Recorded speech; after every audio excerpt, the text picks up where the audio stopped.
मैं एक आज जिस जड़ी को लेकर के आपके सम्मुख हूँ, इसको हम बोलते हैं कलिहारी। यह कलिहारी का पौधा, इसका दूसरा नाम है अग्निशिखा। इसको विशल्य भी बोलते हैं। इसका बॉटनिकल नाम है ग्लोरियोसा सुपरवा। ग्लोरियोसा सुपरवा, अग्निशिखा, कलिहारी इसका नाम है। संस्कृत के अंदर बहुत सारे नाम है। इसका एक नाम है अग्निशिखा। इसको विशल्य के नाम से हम जानते हैं।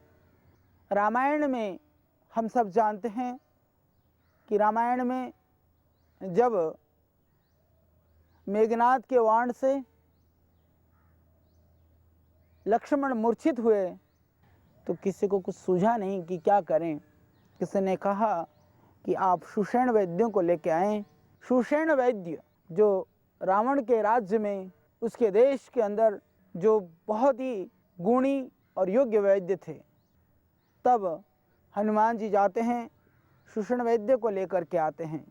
हम सब जानते हैं कि सुषेण ने कहा कि इनके लिए कुछ औषधियों की ज़रूरत है, आप उन जड़ी बूटियों को लेकर के आएं। जब वो जड़ी बूटी के लिए जाते हैं, प्रत्येक भारतवर्षवासी यह जानता है कि उसमें से एक मुख्य औषधि थी जिसको संजीवनी बोला जाता है। कि संजीवनी बूटी ला करके सुषेण वैद्य ने लक्ष्मण की मूर्छा को तोड़ा। वास्तव में संजीवनी के साथ में दो बूटियां और थीं। एक थी विशल्या और दूसरी थी संधिनी।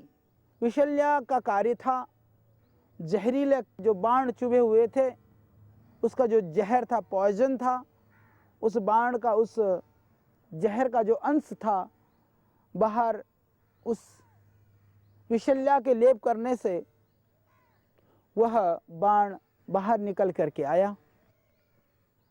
और संधिनी के लेप करने से वो घाव भर गया और संजीवनी को खिलाने से उनके शरीर में प्राण का संचार हुआ।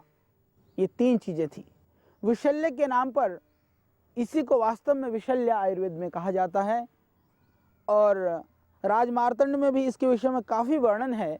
और मैं आपकी जानकारी में कुछ घटनाएं, राजस्थान में भी कुछ जगह पर मैंने ऐसा प्रयोग देखा है, और गुजरात के भी भुज और कच्छ के जो आदिवासी क्षेत्रों में हैं, यदि कोई आपके शरीर में कोई लोहे की कोई चीज़ चुभ गई हो और भयानक अंदर तक चली गई हो, और इतना ही नहीं, जो जंगल में काम करने वाले लोग हैं, यदि कोई कांटा भी यदि अंदर चला जाता है और बाहर नहीं निकल पा रहा है, यदि कभी कोई कांच का टुकड़ा भी अंदर चले जाए, यदि आप कंद को घिस करके बाहर लेप कर देते हैं, तो अंदर जहरीला जो कांटा है या कोई शीशा या लोहे का टुकड़ा भी क्यों नहीं अंदर गड़ गया हो, वो अपने आप बाहर निकल करके आता है। ये जरूरी है सुई आदि के द्वारा थोड़ी सी जगह बना दें, इसका लेप कर दें, तुरंत लाभ हो जाता है।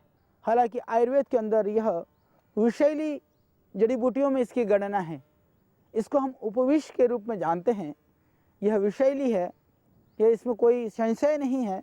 अभी भी जो देश के अंदर जो अनुपलब्ध या जो बहुत ही जो रेयर मेडिसिनल जो प्लांट हैं या जो संरक्षित प्रजातियां हैं, उसमें इसकी गणना है। तो यदि हम इसका प्रयोग करना चाहें, इसके बहुत सारे गुण हैं जो हम शरीर में ओरल मुंह के द्वारा जो हम लेंगे, परंतु बाह्य प्रयोग के रूप में हम बहुत सारे रोगों में इसका प्रयोग कर सकते हैं। तो मैं आपसे चर्चा कर रहा था कि इसका प्रयोग राजस्थान के उन एरियाओं में मैंने देखा कि यदि इसके जो फूल आप देख रहे हैं, जैसे मैंने कहा अग्निशिखा इसका नाम है, अग्नि की तरह से इसकी शिखाएं हैं। रामायण की कहानी में भी ये वर्णन है कि विशल्या जड़ी ऐसी थी कि वो अग्नि की तरह से वो चमक रही थी। वास्तव में जितने भी इस दुनिया के अंदर जड़ी हैं, मैं नहीं जानता कि इस तरह से अग्नि की ज्वालाएं जैसी होती है, उसी तरह की इसकी आकृति है। यदि अग्नि की ज्वालाओं का यदि नक्शा बनाया जाता है तो बिल्कुल इसकी एक पंखुड़ी को आप तोड़ें, ये बिल्कुल सेम उसी तरह की आकृति इसके अंदर है। और आप देख रहे हैं ये इसकी लताओं में, इसमें आप देखते हैं कि ये ऊपर की तरफ ही है। आप देखिए पुष्प ऊपर की तरफ खड़े हैं। इसके जो क्षुप हैं करीबन तो 10-15 फीट तक भी चली जाती है। सामान्यतः 4-5 फीट की इसकी ऊंचाई होती है। और जंगल में जहाँ ये बहुतायत में पाई जाती है वहाँ पर ऐसा लगता है मानो कि पूरा जंगल में आग लग रही हो।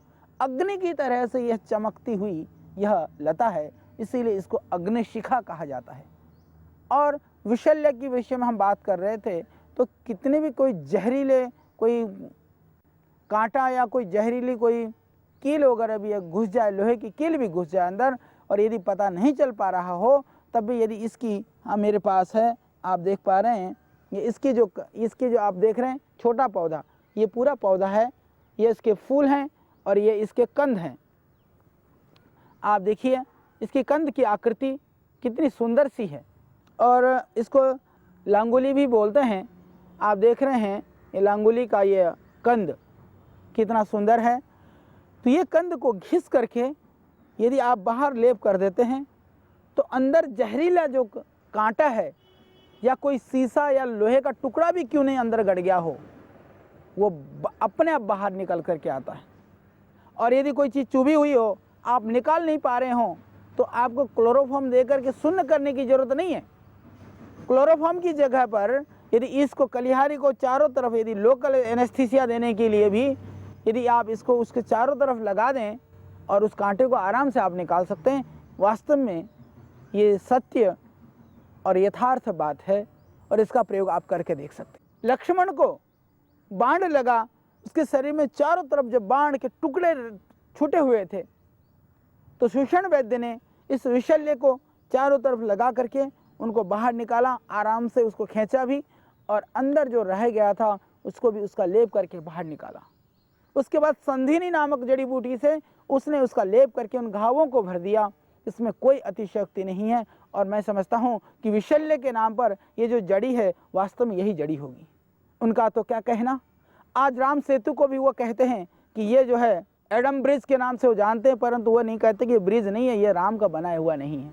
मैं कहता हूँ कि वो भगवान राम का बनाया हुआ भी नहीं है, तब भी हमें कम से कम हमारे गौरवशाली इतिहास यह तो कहता है कि भगवान राम जब दक्षिण से लंका को गए थे उसी रास्ते से गए थे। हो सकता है उसके ऊपर ब्रिज बनाया हो, पहले से प्रकृति ने वह चीज़ बनाई हो, तो उनको यह तो पता था कि इस जगह पर उन्होंने ये अनुसंधान किया, समुद्र के नीचे जाकर के ये जरूर खोज की होगी कि इसकी कितनी समुद्र की गहराई पे ये एक अपने आप प्राकृतिक रूप से यह लेयर तैयार है। यदि मैं कहता हूँ कि वो वास्तव में हमारा इतिहास कहता है कि भगवान राम का बनाया हुआ ब्रिज है, और लोग कहते नहीं भी है, तो उनको यह ज्ञान था कि इसके समुद्र सतह से ये बहुत गहराई में नहीं है, इसके ऊपर जो है सेतु बांधा जा सकता है। तो उसके सहारे से उन्होंने सेतु बना करके उन्होंने लंका पर युद्ध किया था। इसीलिए वास्तव में वो हमारे सांस्कृतिक धरोहर है। तो हमें शर्म होना चाहिए कि हम सांस्कृतिक गौरव को भुला करके भी हम अपने आप को कहीं भारतीय कहने में शायद गौरवान्वित कभी भी महसूस नहीं कर सकेंगे। इसलिए ज़रूरी है जो व्यक्ति, जो समाज, जो जाति अपने इतिहास को भुला देता है, वास्तव में वो जाति बहुत लंबे समय तक वह अपने सत्य और स्वाभिमान के साथ जीवित नहीं रह सकता। कुछ ऐसा ही आज हमारे साथ किया जा रहा है। तो हमें बहुत कष्ट होता है इन ऐतिहासिक चीज़ों के विषय में जब लोगों की नादानी पूर्ण टिप्पणियों को और सोच को हम देखते हैं। तो ये जड़ी बूटियाँ, औषधियाँ, उन लोगों से पूछिए कि वह रामायण की घटना काल्पनिक थी, यदि महाभारत की घटना काल्पनिक थी, तो क्या ये जड़ी बूटियाँ भी काल्पनिक हैं? और इन जड़ी बूटियों का जो आज हमें जो गुण लाभ मिल पा रहा है, क्या यह भी काल्पनिक है? उन्होंने ये कैसे कल्पना करी थी कि विशल्य नामक ऐसी औषधि जो विष को खींचने में, जो जहर को निकालने में कारगर है, तो कारगर है या नहीं? आज तो हमें इसके ऊपर अनुसंधान करना चाहिए।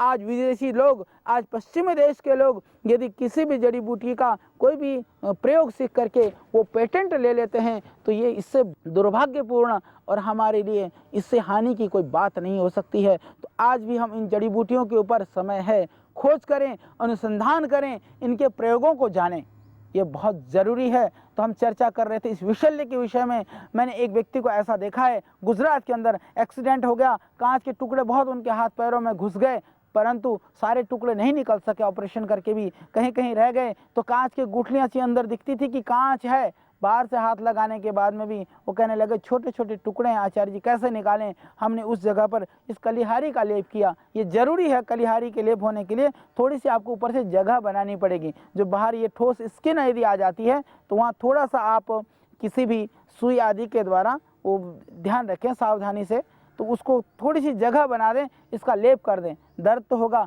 पर वो अपने आप बाहर खींच लेती है। इतनी शक्ति इस जड़ी के अंदर है। और इसका जो कमाल के जो प्रयोग हैं, यदि आपको जाड़ में भयानक दर्द है तो जाड़ में लगाने की जरूरत नहीं है। आप उसके विपरीत दिशा के, जो जैसे मान लीजिए कि दाएं हाथ के दाएं साइड के जाड़ में दर्द है तो बाएं हाथ के आप अंगूठे के ऊपर इसकी जड़ का आप लेप कर दें। लेप कर देने से उस जाड़ का दर्द ठीक हो जाता है, उस जाड़ के इन्फेक्शन में लाभ हो जाता है, तुरंत लाभ हो जाता है। और इसका प्रयोग आप करके देखिए। जिस औषधि के अंदर इतनी क्षमता हो कि सिर्फ नाखून में लगाने से, हाथ पैर के नाखून में लगाने से वो जाड़ तक असर करती हो, और कान दर्द में भी उसी तरह से आप प्रयोग करें तो निश्चित रूप से आपको लाभ होगा। और इसको गर्भघातिनी भी कहा गया क्योंकि यह अंदर से सभी चीज़ों का स्राव करने में सक्षम है। नाभि पर यदि लेप कर दिया जाता है तो गर्भ जब डिलीवरी का समय होता है, माताओं बहनों को बहुत दर्द होता है, तो यदि नाभि पर भी यदि कलिहारी का लेप कर देते हैं तो गर्भ का स्राव हो जाता है, इससे आराम से गर्भ निकल आता है। तो जो गर्भिणी वैसे ही हैं तो गर्भस्राव के ऊपर भी इसका प्रयोग करके देखा जा सकता है। और सर्प विष में भी इसका प्रयोग प्राचीन काल में किया जाता था। इतना मैं जरूर कहूँगा, सर्प विष के लिए आज एक अनुसंधान की आवश्यकता है, उसको देखने की आवश्यकता है कि इसके अंदर कितनी क्षमता है। हालांकि आज भी आदिवासी क्षेत्रों में सर्प कटे पर इसी का बहुत थोड़ी सी मात्रा में चूर्ण दे करके सर्प विष का इससे समन होता है। इस सर्प विष के लिए भी बहुत ही उत्तम है। और खाने में क्योंकि इसको उपविष की गणना की गई है तो सावधानी की जरूरत है। इस द्रव्य को शोधन करके किया जाता है।